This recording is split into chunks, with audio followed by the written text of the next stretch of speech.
بسم اللہ الرحمن الرحیم. ناظرین، ویلاگ نمبر 4 صفحہ 219. دو نفسیاتی بیماریاں اور ان کا علاج. ناظرین، کتاب کا نام ہے معارف القرآن، جلد اول، سورۃ الفاتحہ سے لے کر سورۃ البقرہ، پارہ اول سے پارہ تیسرا، رکوع 8واں. رائٹر ہیں اس کتاب کے مفتی اعظم پاکستان حضرت مولانا مفتی محمد شفیع صاحب رحمۃ اللہ علیہ. بسم اللہ الرحمن الرحیم.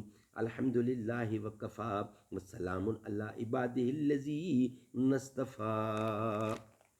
صفحہ نمبر 219 اور ویلاگ نمبر 4. توحید تو یہ ہے کہ خدا حشر میں کہہ دے، یہ بندہ دو عالم سے خفا میرے لیے ہے.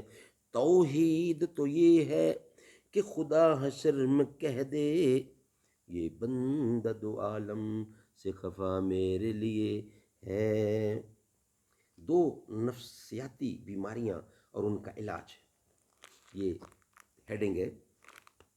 ناظرین، حب مال اور حب جاہ، یہ دونوں قلب یعنی قلب دل کی ایسی بیماریاں ہیں جن کے باعث انسان کی دنیاوی زندگی اور اخروی زندگی اجیرن ہو جاتی ہے. اور غور کیا جائے تو معلوم ہوگا کہ انسانی تاریخ میں اب تک جتنی انسانیت سوز لڑائیاں لڑی گئیں، جو فساد برپا ہوئے، ان میں سے اکثر و بیشتر کو انہی دو بیماریوں نے جنم دیا تھا.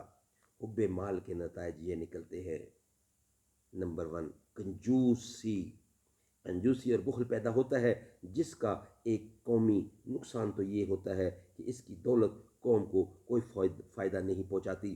دوسرا نقصان خود اس کی ذات کو پہنچتا ہے کہ معاشرہ میں کوئی ایسے شخص کو اچھی نظر سے نہیں دیکھتا. نمبر 2، خود غرضی پیدا ہوتی ہے، جو مال کی ہوس کو پورا کرنے کے لیے اسے اشیاء میں ملاوٹ، ناپ تول میں کمی، رشوت ستانی، مکر و فریب اور دغا بازی کے نت نئے ہیلے بہانے سجھاتی ہے.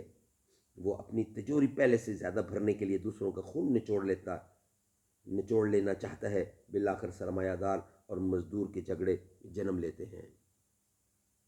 نمبر 3، ایسے شخص کو کتنا ہی مال مل جائے لیکن مزید کمانے کی دھن ایسی سوار ہوتی ہے کہ تفریح اور آرام کے وقت بھی یہی بے چینی اسے کھائی جاتی ہے کہ کسی طرح اپنے سرمایہ میں زیادہ سے زیادہ اضافہ کروں. بالآخر جو مال اس کے آرام و راحت کا ذریعہ بنتا ہے، وہ اس کے لیے وبال جان بن جاتا ہے. نمبر 4، حق بات خواہ کتنی ہی روشن ہو کر سامنے آ جائے، مگر وہ ایسی کسی بات کو ماننے کی ہمت نہیں کرتا جو اس کی ہوس مال سے متصادم ہو. یہ تمام چیزیں بالآخر پورے معاشرے کا امن و چین برباد کر ڈالتی ہیں.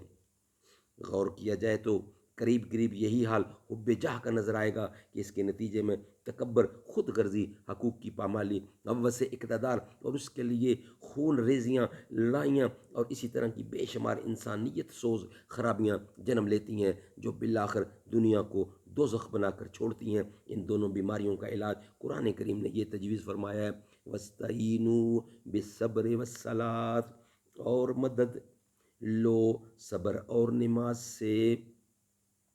یعنی صبر اختیار کرو، یعنی اپنی لذت و شہوات پر قابو حاصل کر لو. اس سے حب مال گھٹ جائے گی، کیونکہ مال کی محبت اس لیے پیدا ہوتی ہے کہ مال لذات و شہوات کو پورا کرنے کا ذریعہ ہے. جب ان لذات و خواہشات کی اندھا دھند پیروی چھوڑنے پر ہمت باندھ لوگے تو شروع میں اگرچہ شاک گزر جائے گا، لیکن رفتہ رفتہ یہ خواہشات اعتدال پر آ جائیں گی اور اعتدال تمہاری عادت بن جائے گی، تو پھر مال کی فراوانی کی ضرورت نہ رہے گی، نہ اس کی محبت ایسی غالب آئے گی کہ اپنے نفع و نقصان سے اندھا کر دے. اور نماز سے حب جاہ کم ہو جائے گی، کیونکہ نمازی میں ظاہری اور باطنی ہر طرح کی عاجزی اور پستی ہے. جب نماز کو صحیح ادا کرنے کی عادت ہو جائے گی تو ہر وقت اللہ کے سامنے اپنی عاجزی اور پستی کا تصور رہنے لگے گا، جس سے تکبر و غرور اور حب جاہ گھٹ جائے گی. سبحان اللہ.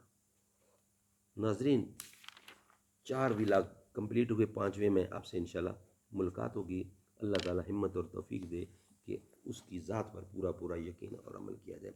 اللہ اللہ اللہ سبحان اللہ۔